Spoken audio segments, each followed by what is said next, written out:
definitely has a wider field of view, even at the same setting, wide lens mode. This is both recording in 4K 30 frames per second with Osmo Action Rocksteady on and GoPro 10 HyperSmooth on. How do I sound? 1, 2, 3, 1, 2, 3, and this is including all the ambient sound from my surrounding. And now this is audio from the GoPro. 1, 2, 3, 1, 2, 3. How do I sound here? Again, this is audio testing. Which one sounds better? The GoPro or the Action 3? You let me know in the comment down below. Okay, this time the lens is in linear mode for GoPro and de-warp for the Action 3. As you might notice, there's no more fish eye effect on the edges of the frame. It's more straight line. Again, this is with the basic EIS turned on, Rocksteady for Action and HyperSmooth for GoPro.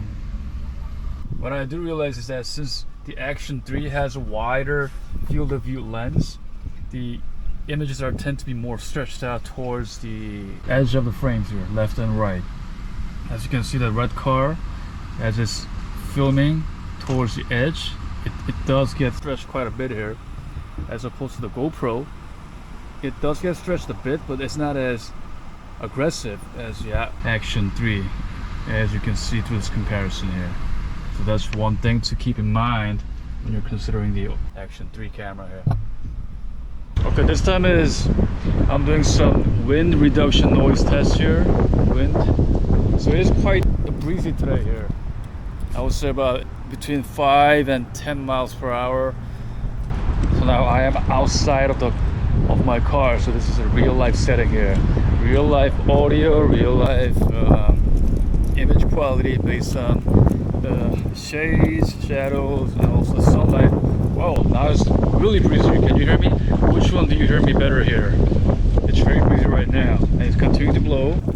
Which one can you hear more clearly, on the Action 3 or the Hero 10 here? Okay, now this is the stabilization test. I have the Action 3 in Rocksteady Plus mode and the GoPro in the HyperSmooth High mode. I'm going to do a casual walk up and down.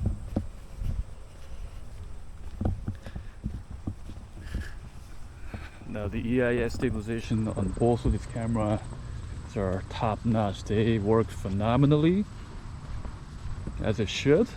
GoPro being the industry leader of the EIS, they've almost perfected their techniques in terms of electronic image stabilization.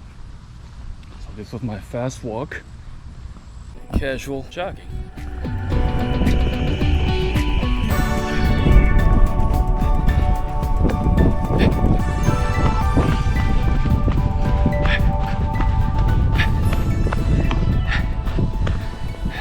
Which of the two cameras stabilize better in your opinion?